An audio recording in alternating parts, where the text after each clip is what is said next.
Então, ó, pega o seu papel e caneta, porque a partir de agora a gente vai contar uma história que talvez tenha a ver com você. A história da Marli, de 52 anos, moradora de Porto Alegre, no Rio Grande do Sul, casada, sem filhos.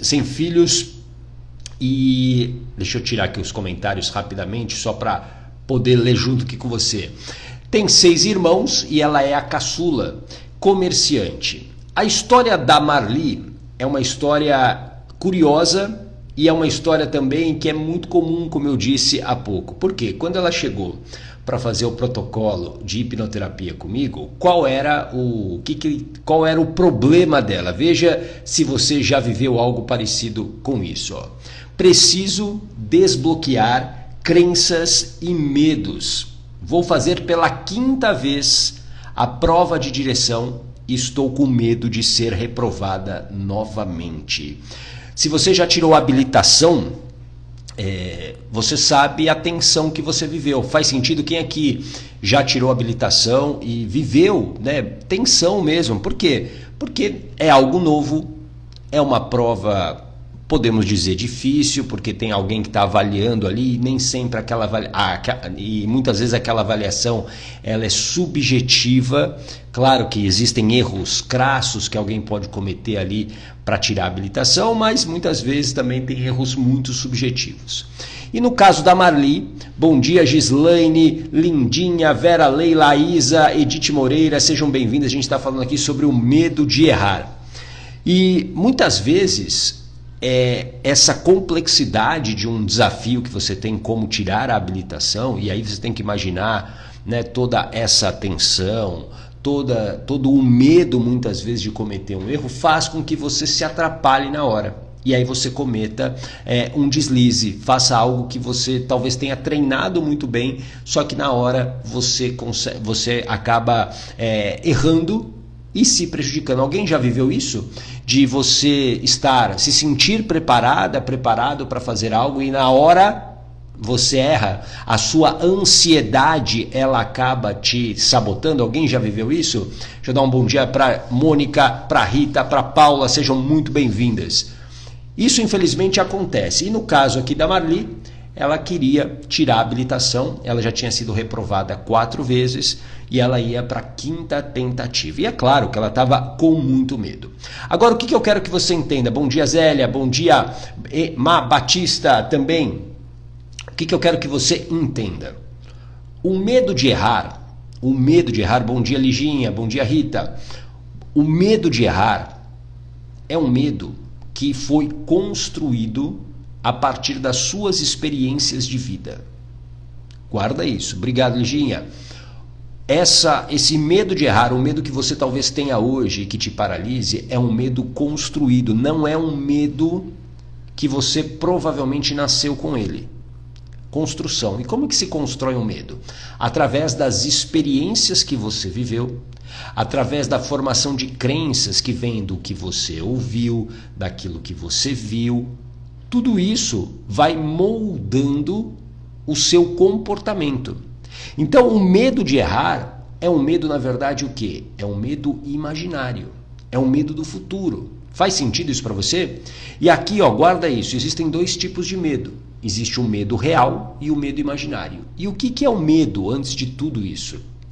O medo é uma emoção. O medo é uma emoção que serve para quê? Para te proteger, para te alertar, para fazer com que você sobreviva por mais tempo.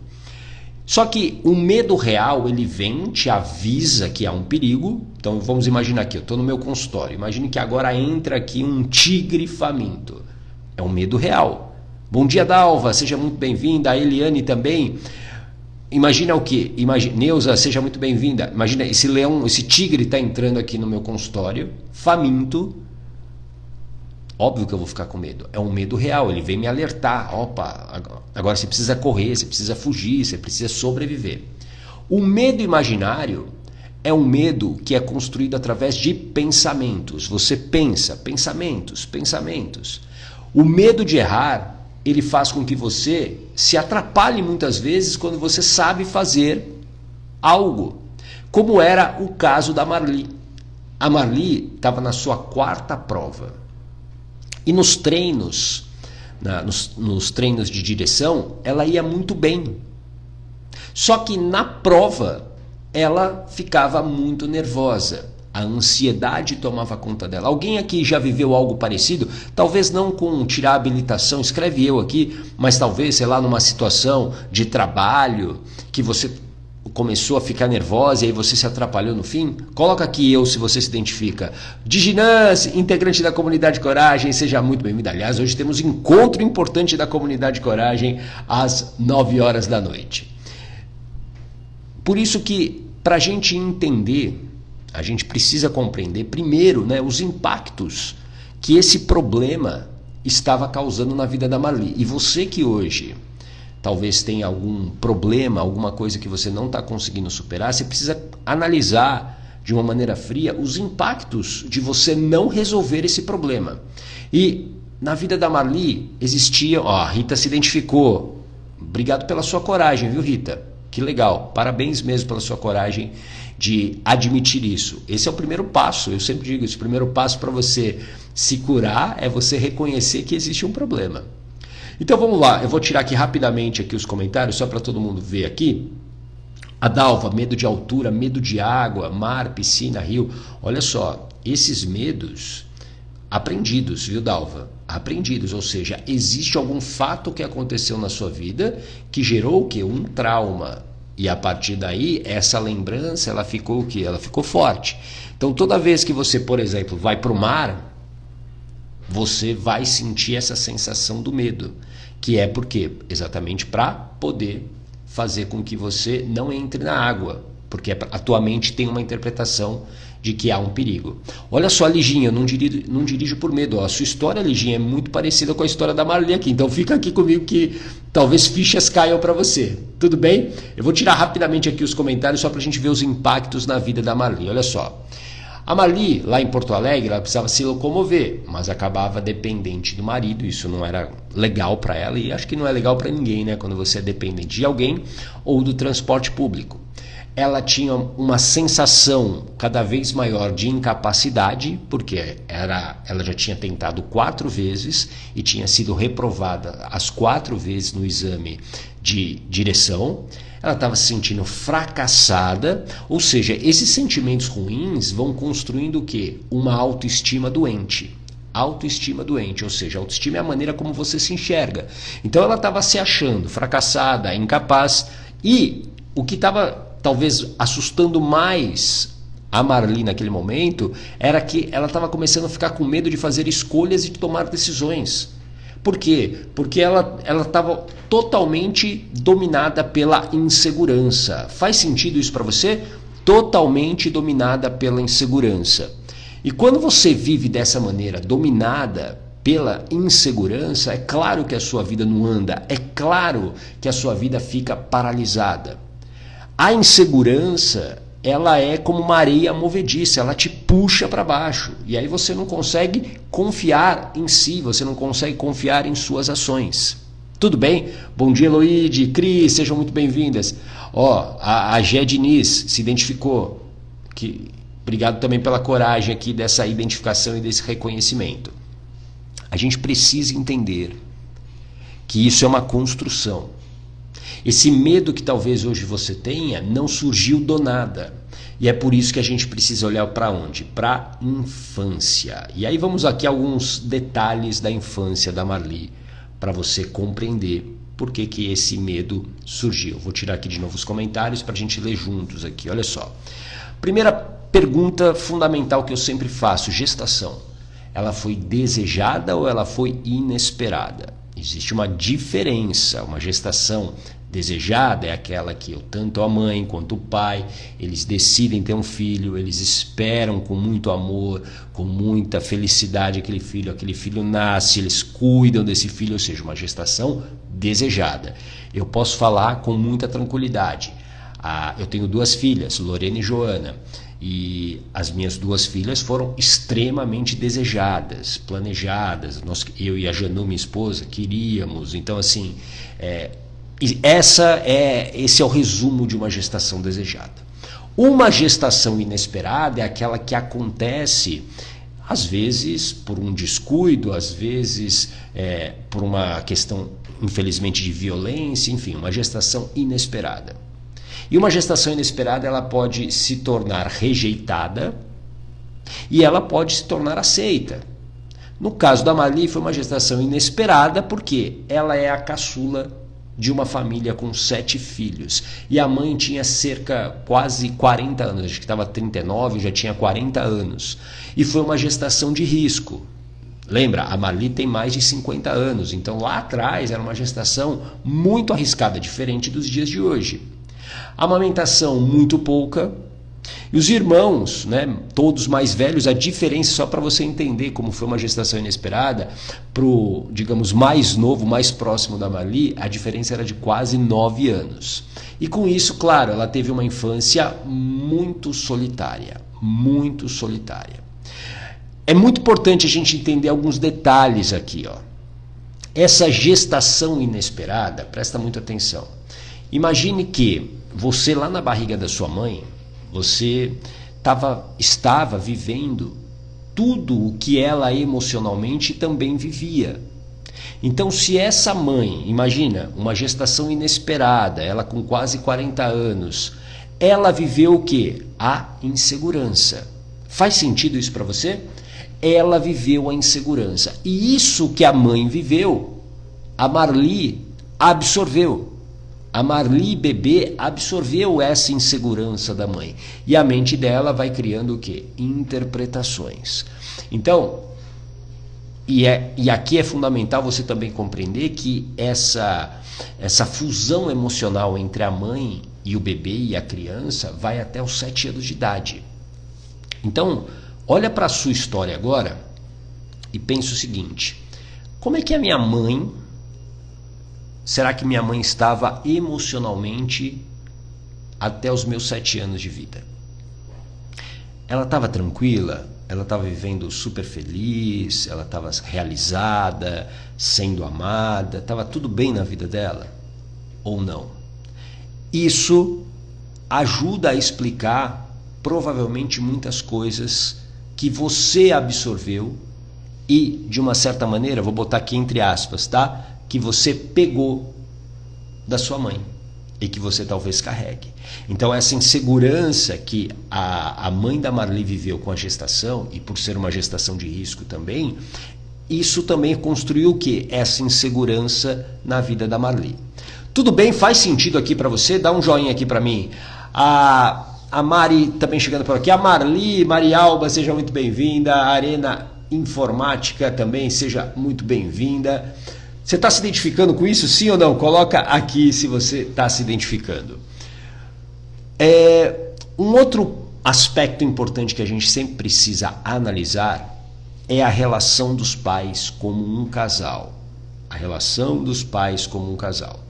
E aqui, ó, relato da Marli que eu vou trazer para você, ó. O relacionamento dos pais. Eram companheiros, mas meu pai era muito autoritário. E muitas vezes humilhava a minha mãe, deixa eu tirar aqui de novo os comentários, quando ela fazia algo que não o agradasse. E ela era bem submissa, aceitava calada. Então a gente tinha um cenário onde existia um pai extremamente autoritário, que humilhava muitas vezes essa mãe quando a mãe fazia algo que não estava certo na visão dele, e a mãe não tinha força para reagir, acabava aceitando isso de maneira calada. E aí volto a dizer, ó, imagina essa mãe vivendo isso nesses primeiros 7 anos de vida da Marli. A mãe calada, insegura e com medo de errar. O medo de muitas vezes fazer algo e desagradar o marido. E do marido dar um esporro, do marido falar um monte de coisa para ela. E isso... a Marli, criança, estava o quê? Absorvendo também. Faz sentido isso para você? Coloca aqui um joinha se isso faz sentido para você. Ela foi absorvendo tudo isso. E olha, por isso que eu digo que é uma construção. A visão de mundo que a gente tem, ela foi de uma certa maneira, presta atenção, definida com o que a gente viveu na infância. Claro que nós podemos e devemos, né, a partir de outras experiências, a gente vai mudando algumas coisas, mas, no geral, as nossas crenças principais, elas estão aonde? Elas estão... Bom dia, Thalita, seja muito bem-vinda. Elas estão aonde? Elas foram construídas na infância. Por isso que se eu quero mudar um resultado na minha vida, eu preciso ter um comportamento diferente. Só que para ter um comportamento diferente, eu preciso mudar aquilo que eu acredito. Se eu não mudo aquilo que eu acredito, que é a crença, e a crença ela é uma construção de interpretações que a mente tem, claro que eu vou permanecer com o mesmo comportamento e logo com o mesmo resultado. Tudo bem? Faz sentido isso para você? Bota um joinha aqui se isso faz sentido para você. Por isso que uma outra pergunta fundamental nessa construção, na construção da visão de mundo da Marli, tem a ver, claro, com o relacionamento com a mãe. O relacionamento com a mãe. Mãe presente e amorosa, porém, com o passar dos anos, percebi que ela era bem infeliz e insegura. Né? Dá para imaginar, até pela relação que ela tinha com o marido. Não conseguia se expressar, especialmente com meu pai. E conforme meus irmãos foram crescendo, ela também acabou perdendo a autoridade com eles. Ou seja, essa mãe, ela não tinha força para rebater, ela não tinha força para se impor. E aqui sem julgar essa mãe, por favor. Eu sempre digo isso, sem julgar a mãe. Porque é muito fácil para a gente, muitas vezes, julgar alguém ou um fato do passado com o conforto e com a realidade de hoje. Essa mãe não conseguia. E ela foi até dominada pelos irmãos mais velhos, ou seja, aumentando a infelicidade, aumentando a insegurança. E aí imagina, a Marli tinha uma grande diferença de idade para os irmãos, nessa fase de infância solitária. A Marli, ela ficou muito próxima a quem? A mãe. Né? A mãe amorosa, a mãe presente, ou seja, ela estava ali vivendo tudo que a mãe também estava vivendo. E tem sempre um agravante aqui, né? Claro, não foi muito o caso da mãe da Marli, mas isso para você que talvez tenha filha pequena, presta muita atenção na sua verbalização. Quem é que é mãe de filho ou filha pequena? Coloca aqui se você tem aí crianças na fase da primeira infância, até 7 anos, 8 anos.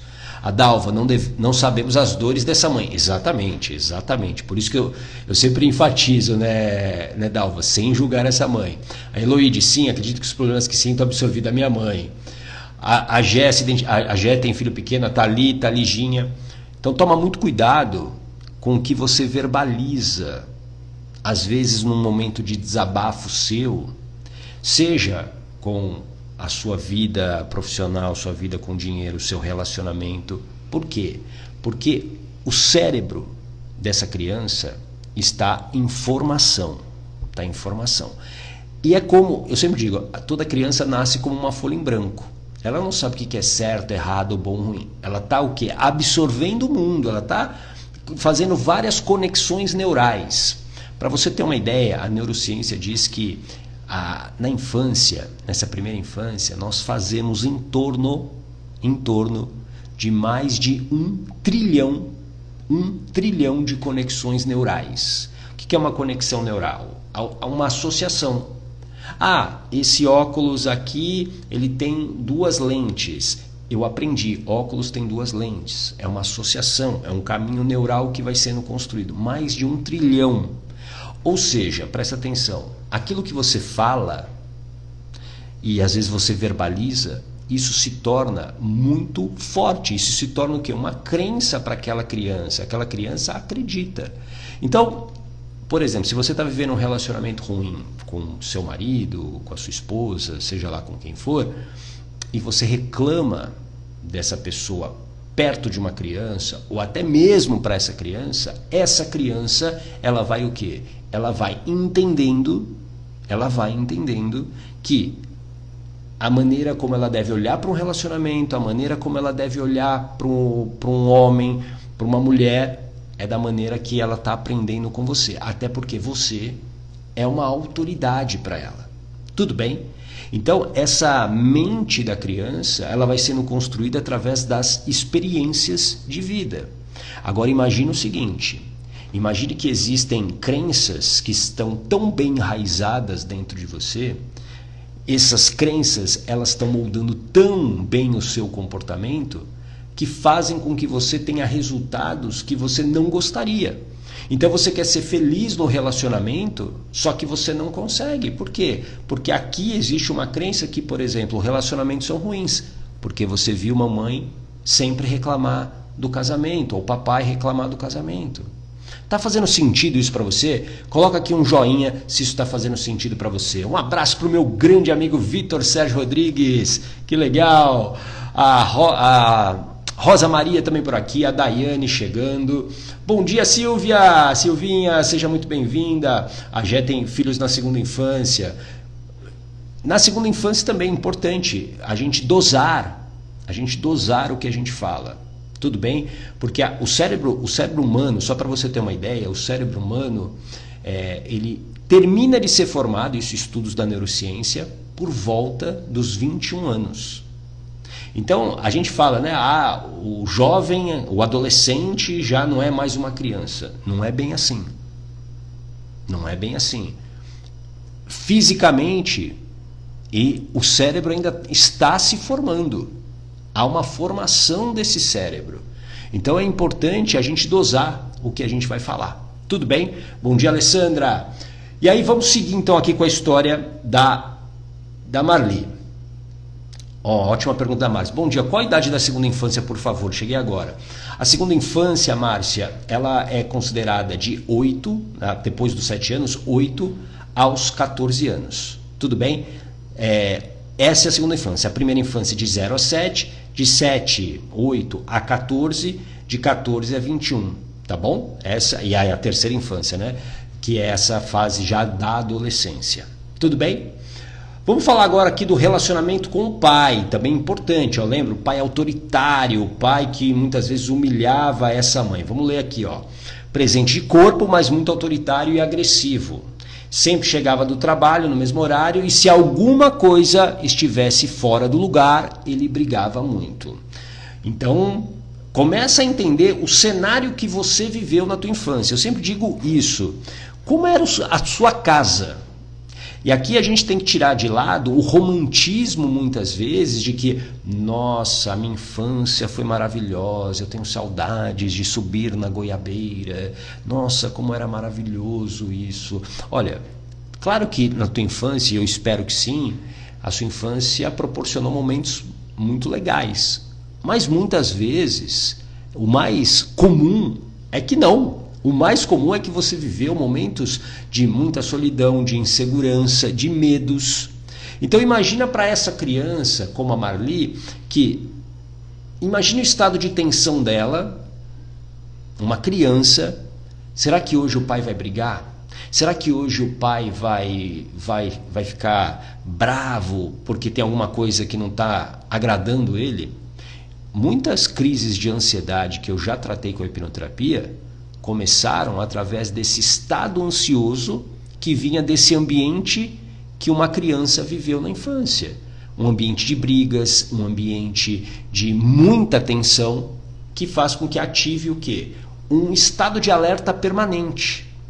Tudo bem? Faz sentido isso para você? Coloca aqui um coraçãozinho se isso faz sentido para você. Bom dia, Célia. Bom dia, Silvana.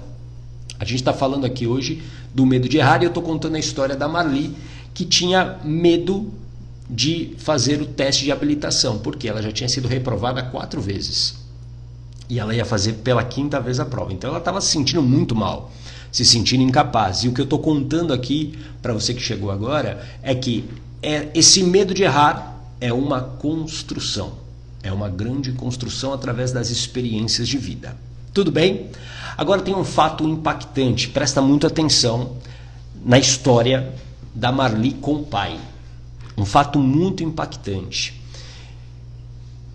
E que a gente, às vezes, dentro da fase adulta, a gente quer ignorar, ou a nossa mente tenta nos proteger, jogar para debaixo do tapete, porque a nossa mente está buscando o tempo todo garantir a nossa sobrevivência, e ela quer que você, de uma certa maneira, não sofra de novo com aquilo. Mas há um fato muito impactante na história dela com o pai. Ela tinha 5, 6 anos quando o pai pediu para ela, no meio do almoço de domingo, para rezar o Pai Nosso e a Ave Maria. Então, do nada, lá o pai religioso pediu para Marli, de 5, 6 anos, rezar o Pai Nosso e a Ave Maria. E aí, relato da Marli. Eu errei uma parte e ele me deu um tapa tão forte no meu rosto que um dos meus dentes ficou mole. É uma situação que dá até... para quem é pai, para quem é mãe, né? Ou para quem viveu isso, vem uma fúria, né? Vem uma raiva, né? Quando você lê algo desse tipo. Quem é que se sente assim? Coloca eu aqui. É um fato muito impactante, porque qualquer tipo de violência, se você hoje, espero que isso não aconteça, mas se você toma um tapa de alguém com força, a ponto de quebrar aí, deixar um dente mole, essa situação, obviamente, ela dificilmente você vai esquecer. Faz sentido? Hoje, adulto, você dificilmente vai esquecer. Agora, imagine uma criança de 5, 6 anos que é totalmente incapaz de se defender sozinha e que vê no pai essa figura, teoricamente, né, uma figura de proteção, assim como a mãe, e ela toma esse tapa porque ela errou uma parte de uma das rezas, e aí ela foi repreendida com essa violência. Ali fica um grande aprendizado, fica uma grande ferida emocional, e aqui é a ferida da humilhação. Ou seja, se eu faço algo, eu vou ser punida. E eu vou ser punida com o quê? Com um tapa. Um tapa tão forte que vai quebrar o meu dente. A gente não pode ignorar, e você talvez, não sei a sua história, mas talvez você tenha vivido situações onde você tentou fazer algo e foi fortemente repreendida, você foi fortemente humilhada por essas figuras próximas e de autoridade, como o pai, como a mãe. E talvez hoje, adulto, você releve, mas não porque você superou isso, é porque a tua mente escondeu. E aí o que acontece? Sempre que algo hoje gera um gatilho, você entra no mesmo ciclo de sofrimento ou de raiva, ou de tristeza. Entendeu? Por quê? Porque existe uma ferida emocional aberta. A emoção, ela está aberta. Então, quando você toca nessa emoção, dói. E quando dói, machuca. E aí você reage. E aí há uma reação automática. Tudo bem? Faz sentido isso para você? Coloca aqui um coraçãozinho se você entendeu isso. Bom dia, Andrade, Gislene, Cris Borges, a Eloide. Religioso só na teoria, porque na prática nada. Infelizmente... foi um fato muito marcante na vida da Marli. A Regi, a Neide, Ney do Cabrito, Terezinha, a Ivete, Silvana, sejam bem-vindas e bem-vindo. Naida Cardoso também por aqui. A gente está falando sobre o medo de errar e contando a história da Marli, que tinha aí o medo de tirar a habilitação. Ela já tinha reprovado 4 vezes. Ela ia para aquele. Bom dia, Cris, seja muito bem-vinda. Outro ponto importante aqui, um outro fato importante também, só para você compreender. O marido dela sempre apoiou, inclusive para tirar a habilitação. E ela se sentia muito triste por decepcioná-lo. Muito triste por decepcioná-lo. Isso contribuía para quê? Para a ansiedade dela na hora da prova. E fazia com que ela errava. E aí um outro fato também muito importante. A Marli, ela tinha dificuldades na escola e ia muito mal. tive 2 repetências e me sentia muito burra diante dos meus colegas. E principalmente dos meus irmãos, que sempre foram ótimos alunos. Ou seja, 2 repetências que também marcaram e criaram ali na mente da Marli uma espécie de selo de que ela era incapaz, de que ela não era competente, que ela era burra. Por isso que a gente precisa olhar principalmente pela maneira como nós nos tratamos, especialmente nos piores momentos. Autoestima, eu sempre digo que autoestima é a maneira como a gente se trata, é a maneira como a gente se vê nos piores momentos. Porque quando você está felizona, está tudo dando certo na sua vida, é muito fácil você ter autoestima, não é? Agora, e no momento que você está ali na M3 pontinhos, que tá difícil, é ali que você testa a sua autoestima, é ali que você vê como você se trata. E você talvez hoje, presta atenção, você talvez precisa ser mais gentil com você. Você precisa ser mais gentil. E ser gentil é você se tratar bem, como você trataria uma amiga, um amigo, um familiar, um filho que estivesse passando pela mesma situação que você. Nós temos, infelizmente, a capacidade de sermos cruéis conosco muitas vezes. Faz sentido isso para você? Então, se trate bem. E aí tudo isso, isso tudo foi construindo o quê? Uma grande insegurança, um medo de errar na vida da Marli. E aí qual a relação do problema dela com a história de infância? Rosimari, seja muito bem-vinda. Ela vivia num ambiente opressor, onde errar poderia significar a fúria do pai.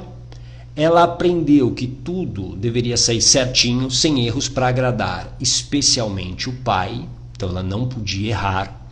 Então foi isso. E aí quando ela vai para uma prova, que é uma prova difícil, uma prova de habilitação e que tem aí um componente emocional muito forte, o que vinha na mente dela era o quê? Puxa, eu não posso errar. E de tanto ela talvez focalizar nisso, ela acabava errando, cometendo pequenos erros. Aí uma outra coisa importante, a insegurança da mãe também foi aprendida como um comportamento. Ela aprendeu a ser insegura, como eu te contei, por tudo que a mãe viveu, desde a gestação inesperada, desde a relação ruim ali com o pai, uma relação de submissão, uma relação de humilhação muitas vezes. Mais alguns pontos importantes. As repetências e o desempenho escolar fizeram a Marli acreditar não ser capaz. Claro, ela repetiu 2 vezes, ela ficou para trás em relação aos colegas e numa comparação com os irmãos que iam muito bem, que foram muito bem na vida escolar, ela era, digamos, já era a caçula, aquela que ficava sozinha. Ela é um fracasso. E por não querer decepcionar o marido, mas principalmente com medo de ser repreendida se falhasse, a Marli ela se sentia muito nervosa na hora da prova de direção e cometia erros bobos. Tudo isso estava gerando o quê? Essa insegurança na hora da Marli fazer o teste de direção. Ela tinha feito 4 vezes, nas 4 vezes ela foi reprovada e o que ela me contou é que durante os treinos, as aulas, ela ia bem, ela conseguia fazer tudo certinho, só que na hora, no dia, ela já ficava muito ansiosa. Alguém aqui vive isso, de ficar muito ansioso num desafio grande, em algo importante que vai fazer? Bom dia, Simone, bom dia, Eliana, bom dia, Ângel Paula, a Simone Alves também por aqui, seja muito bem-vinda. Alguém se identifica com isso? De ficar extremamente nervosa, ansiosa na hora de fazer algo desafiador? A Dalva, temos que praticar autocompaixão, né, Gata? Sim, autoestima é isso, é a maneira como a gente se trata e se cuida, especialmente nos piores momentos. E que legal que você complementou isso com essa palavra, autocompaixão, porque assim, não apenas para a Dalva, mas para você que está aqui, por pior que seja hoje a sua situação, acredite em uma coisa, sempre há uma saída. Sempre há uma saída. Acredite nisso. E a segunda coisa que eu quero que você também acredite. O que você está vivendo hoje não define quem você é. Não define quem você é. Tudo bem?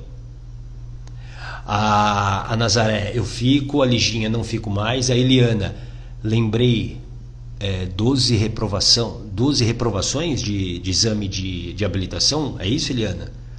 Então, a sua história é muito parecida com a da Marli, provavelmente, né? No sentido da insegurança e da ansiedade na hora de fazer algo desafiador. Tudo bem? Então, esse medo de errar, obviamente, se tornou um problema na vida da Marli. Me identifiquei muito.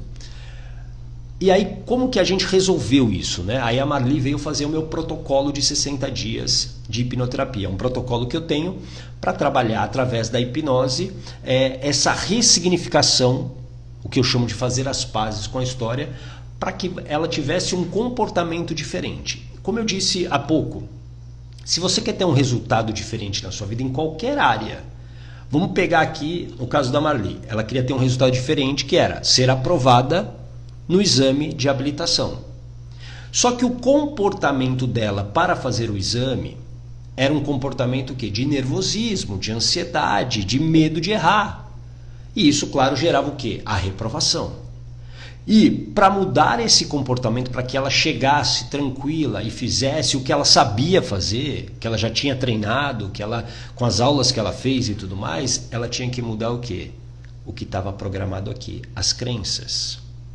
Estas crenças, enquanto elas não forem mudadas, o seu comportamento será o mesmo. Sempre. Se eu quero ter um comportamento diferente, eu preciso mudar aquilo que está programado aqui. Eu preciso fazer uma reprogramação, porque a partir daí eu posso ter um comportamento diferente e, por consequência, resultados diferentes. E o mais importante de tudo, a vida que você está levando hoje, ela seja uma repetição de padrões. Quem se identifica com isso? Você está repetindo os mesmos padrões, às vezes os mesmos equívocos, os mesmos erros. E aí você fala assim, eu quero mudar a minha vida. Só que você está fazendo as mesmas coisas e de maneira automática. Isso que é o pior. Tudo bem? E aí é onde a hipnose ela é extremamente eficiente. Por quê? Quando você consegue acessar a sua mente subconsciente, isso a hipnose faz, você consegue reprogramar essa mente. Tudo bem? E aí, vou mostrar para você o que nós aplicamos aqui no protocolo de 60 dias. Vou tirar rapidinho aqui os comentários. Primeiro ponto, cura da ferida da humilhação. Ela tinha sido muito humilhada nessa infância, especialmente pelo pai. Então essa ferida da humilhação, que é uma das 5 feridas emocionais, ao lado da ferida da rejeição, do abandono, da injustiça e da traição, a ferida da humilhação, no caso dela, retraiu ela cada vez mais. E esse medo de errar virou um grande monstro. Por quê? Ela tinha medo do quê? De tomar de novo aquele tapa na cara, como ela tomou com 5, 6 anos. Tudo bem? Outro ponto importante do protocolo de 60 dias, eliminação da sensação de incapacidade, dessas interpretações de ser incapaz. E aí a gente foi em pontos por pontos onde a mente dela criou essa sensação de ser incapaz, de não conseguir realizar, de não ser inteligente e tudo mais. Acolhimento da menina que repetiu de ano e que se sentiu também muito humilhada, se sentiu sozinha, muito solitária, porque ela perdeu os amigos e se sentiu o quê? Ainda mais incapaz, porque os irmãos iam bem, os irmãos nunca tinham repetido de ano e ela era a primeira da família. Aqui um ponto importante. Fim da lealdade emocional com a mãe. Eu vou até tirar aqui para falar com você o que é a lealdade emocional. Presta muita atenção. A lealdade emocional, na maioria dos meus atendimentos, sempre há uma lealdade emocional, especialmente com a mãe. E por que você precisa compreender isso? Porque a lealdade emocional é como uma algema invisível que te mantém presa à sua mãe. Quando a gente nasce, a gente precisa do quê? A gente precisa de um adulto para cuidar da gente. A gente precisa de um adulto para nos dar calor, nos dar comida, nos dar segurança. E se por alguma razão isso não acontece, ou por alguma razão a criança se sente insegura, ela cria, a mente dela automaticamente cria maneiras de se manter o quê? Sobrevivendo em segurança. E uma dessas táticas é a lealdade emocional. O que é a lealdade emocional? Mamãe, você me dá segurança, você me protege, você cuida de mim e eu me torno leal emocionalmente a você. Ou seja, eu carrego para minha vida aquilo que é seu, eu vou te defender, eu vou me colocar, às vezes, em sacrifício para que você não sofra. Muitas doenças autoimunes que eu já tratei, sei lá, fibromialgia, por exemplo, dentro da hipnose, tinham o quê? A lealdade emocional como o componente. Pessoas que foram rejeitadas, por exemplo, na gestação, e aí com medo de não sobreviver, criam essa lealdade emocional, e para mamãe não sofrer, eu mesmo me rejeito, eu mesmo me puno. Tudo bem? Então essa lealdade emocional ela foi quebrada. Por quê? Porque a mãe, lembra, a mãe não tinha força. A mãe muitas vezes ela era humilhada pelo pai. Ela não tinha força para se defender. E aí ela se colocou nesse lugar. E aí presta atenção se você, por conta da sua história, você não se colocou ou não está ainda se colocando no lugar da sua mãe. Para defender a sua mãe, para repetir os mesmos padrões da mãe. Ó, Eliana, parece que você está falando para mim. Pois é, a história é muito parecida, até pelo sintoma que você falou, né, Eliana? Deixa eu aqui voltar. A Eliana também teve reprovações aí no exame de habilitação. Acolhimento com a Marli, que não conseguiu tirar a habilitação, para tirar a culpa, para tirar essa culpa pelas outras reprovações, e uma reprogramação de confiança para ela tirar a habilitação, para ela chegar lá e fazer o que ela sabe fazer. Tudo bem? Isso é o que eu trabalhei com ela no protocolo de 60 dias. Né? Nesse protocolo a gente faz 2 hipnoterapias que eu chamo de hipnoterapia completa, e aí tem um acompanhamento diário, exatamente para saber como que a pessoa está, exatamente para minimizar qualquer mudança brusca de comportamento, exatamente para que ela tenha um resultado efetivo. Tudo bem? Ó, minha mãe é alcoólatra. Aí, ó, a tua insegurança muito provavelmente vem do quê? Dessa mãe alcoólatra que, e aí sem julgá-la, obviamente, mas quando uma mãe é alcoólatra, ela não passa segurança para o filho, para a filha. Não há como. E aí provavelmente a partir disso o ambiente familiar é um ambiente tenso, um ambiente de muita confusão, um ambiente inseguro. E isso vai construindo o que? A minha insegurança, a minha ansiedade, as minhas crises de ansiedade muito grande. E aí às vezes por lealdade emocional, isso eu já tratei na hipnoterapia, eu vejo uma mãe alcoólatra, eu também preciso ficar no mesmo estado. E aí não tem nem a ver às vezes com álcool, mas com outras coisas. Por exemplo, eu vou comer demais, eu vou gastar demais, eu vou ter relacionamentos tóxicos para, digamos, não ficar longe da minha mãe. Porque se mamãe é alcoólatra e eu esqueço ela no sentido de eu agora tenho uma vida próspera e feliz, isso gera culpa. E a lealdade emocional é como uma algema. Tudo bem? Faz sentido?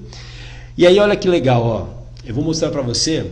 Eu atendi a Marli o ano passado, no início de 2024. E aí eu recebi um WhatsApp dela. Olha que legal, olha só. Vou até tirar aqui, ó. No dia 5 de abril de 2024. Boa tarde, Márcio. Consegui minha CNH. Reprovei 4 vezes. Na quinta fui aprovada. Foi muito fácil. Essa sim era eu. É muito legal ver isso, né? Esse resultado. Ela tinha sido reprovada 4 vezes. Na quinta ela conseguiu. E ela conseguiu a CNH, né? A habilitação dela. É muito legal ver que às vezes, né, olha só, em 60 dias, como a gente trabalhou, isso resolveu a questão dela. Uma questão que estava alimentando um sentimento de incapacidade, estava impactando na vida dela, né, no ir e vir, e ela conseguiu uma grande vitória. Então, guarda isso, você precisa fazer as pazes com a sua história se você quer ter uma vida diferente. Não adianta apenas a motivação, eu quero fazer um ano diferente, esse ano vai ser incrível. Não, não é apenas isso. Você precisa verdadeiramente fazer as pazes com a sua história. Para quê? Para ter um comportamento diferente. E é por isso que eu vou te convidar aqui, como eu deixei aqui na mensagem, a Simone está aqui, gratidão é o que eu tenho a dizer pelo tratamento. Simone, também incrível a reconstrução da Simone. Que legal, Simone, que você está aqui, gratidão, viu? Eu convido você, se você quiser, uma sessão de avaliação. Simone mesmo passou primeiro por uma sessão de avaliação gratuita. Então escreve avaliação aqui nos comentários para você receber um link no seu direct e aí talvez você seja selecionado para essa conversa. É uma conversa online de 45 minutos, onde eu vou mostrar exatamente, eu vou conectar esses pontos entre o que você está vivendo hoje e a tua infância, para te dar clareza. Com clareza você consegue realmente resolver aquilo que está te prendendo. Olha só, Gé, não consigo fazer coisas que sonho porque sinto que não mereço. Não merecimento, Gé, tem muito a ver com aquilo que você viveu. Ou na gestação, e aí começa a se perguntar, minha gestação foi desejada ou ela foi inesperada? Às vezes a gente acha que a gestação é desejada, mas a gente precisa entender o contexto da mãe e do pai. Como era a relação deles? Era uma relação feliz? Era uma relação bacana? Ou era uma relação difícil? Tudo isso, todo esse cenário, e é por isso que na sessão de avaliação eu consigo conectar isso para você. Tudo bem? A Érica, eu quero. Então escreve aqui a avaliação para você receber um link no seu direct, aí clica depois lá no botão e aí você preenche lá, tem um formulário rápido só com algumas informações para que eu possa entrar em contato com você, tá bom? Então a gente consegue conectar exatamente como eu mostrei aqui para você, né? O que eu estou fazendo aqui